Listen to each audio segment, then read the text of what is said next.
My ex-mill sent her church friends to harass my daughters and I. I have now exposed her family to her church community, and she's getting shamed and shunned at church. My daughters have a strained relationship with my ex-husband's parents. My ex passed away in an accident last year, and we've had some major family drama since, due to his cheating and him leaving 2 boys born with his affair partner orphaned. She also died. Part of the drama has been my ex-in-laws trying to get custody of my daughters and them also trying to live with us. First one we're going to court over. Second one will never happen. Where we live, there's a weekend market with fresh produce, eggs, meats, and other products straight from farmers.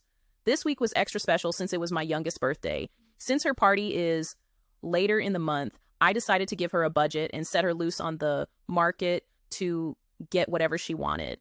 Mostly chocolate and sweets. After an hour, I did start getting worried, and just before I called her, she called me. She was crying, saying some weird people have cornered her. I ran to her with my oldest daughter to find 6 older women berating my daughter for being unchristian, for refusing to spend time with her paternal grandparents, or for wanting to be a good big sister to her poor orphaned baby brothers. My daughters are the ones that found out about my ex cheating and the babies, so they aren't fond of the kids. It's trauma, and they are working with a therapist. I got between the group and my daughter telling my eldest to go pay the stuff her sister had and to go to the car. Then I turned to the women, some who I knew from when we went to my ex-in-laws' church, and ripped them a new one. They told me I was worse for refusing to obey my ex-in-laws, like a good Christian wife barf. Eventually, the screaming turned too loud, and we were all asked to leave the market. I met with my girls in the car, the women following me like a group of vultures. I managed to get in the car and drove away.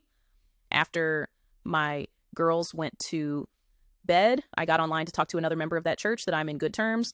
I told him about what happened, and after he apologized, he told me what was going on. My ex-mother-in-law posted this massive story in the church's Facebook group about how horrible my daughters and I are, how we are leaving them homeless and penniless. They inherited my ex personal bank account and his life insurance, and how my daughters don't even talk to them. She also accused us of being the reason she lost her grandsons. The boys are now living with distant relatives of my ex-husband. Basically, it was a sob story worthy of a Hallmark movie. And of course, they were getting all the love and support from the more extremist members of their church. This church and its members are a bit annoying, especially with LGBTQ plus topics, but they have a small saving grace. They are incredibly strict about cheating. It's a big no-no, be it from a husband or a wife equally. Now, how did she get around blaming me about affair children without exposing the cheating? She claimed the other woman was our surrogate, since I was unable to have more children. Then said I didn't want the babies because they were boys, which is absolutely disgusting to be accused of. Well, I decided it was time to clean up this mess. And since I was mid-divorce when my ex died, I had all the evidence needed. And since the divorce wasn't completed, I don't have any legal ramification for releasing all the evidence. I was off the next day and went to a print shop to get copies of all the delightful pictures of my ex cheating, his text conversations with his affair partner, the ones with his parents confessing to his cheating and getting support from them, my ex-in-laws harassing me about the divorce, and my coup de grace, all the emails and text messages of them bullying my daughters about their baby brothers. In one of them, they call my daughters bastards and telling them it was their fault their father died since they told me about the affair, and I began the divorce. This one was literally 2 days after my ex died. I paid extra for all of this to be printed in beautiful, high-quality paper. Then when I got home, I sat down for hours to make delightfully personalized binders. They look like the little prayer song packets the church give for everyone to take to sing hymns. The first picture when opening the binders is my ex and his side woman making out in our living room. Their faces are easy to discern, and the girl looks nothing like me. Different skin tones and hair color. Underneath, I wrote ex-husband's name and affair girl's name, love story. I took them to the church before service. There's a desk in the back with the songbooks for people that need forget their own. and they never checked them. The gossip mill was quick and harsh.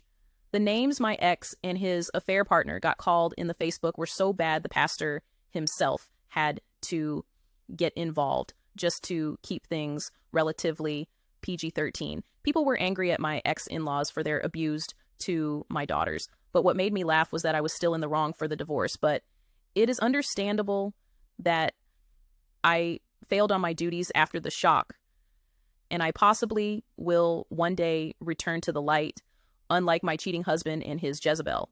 They used another word I can't use here, I imagine. I got 2 apology letters in the mail for my girl and a invitation to join the church for support. As for my ex-in-laws, they got shamed into leaving the church. My ex-mother-in-law made a post on her wall about how alienated she feels and how no one cares for, elderly anymore. How she wished her great son was still alive, since he would have taken care of her and her husband. With what money? I don't know, since I was the breadwinner. Explanation on the will. My ex-husband had a will that named his parents as beneficiaries. As far as I was aware, he had told me he had named our daughters, not them. I never pushed for me to be the beneficiary, as my own will has my daughters as the beneficiaries, not him.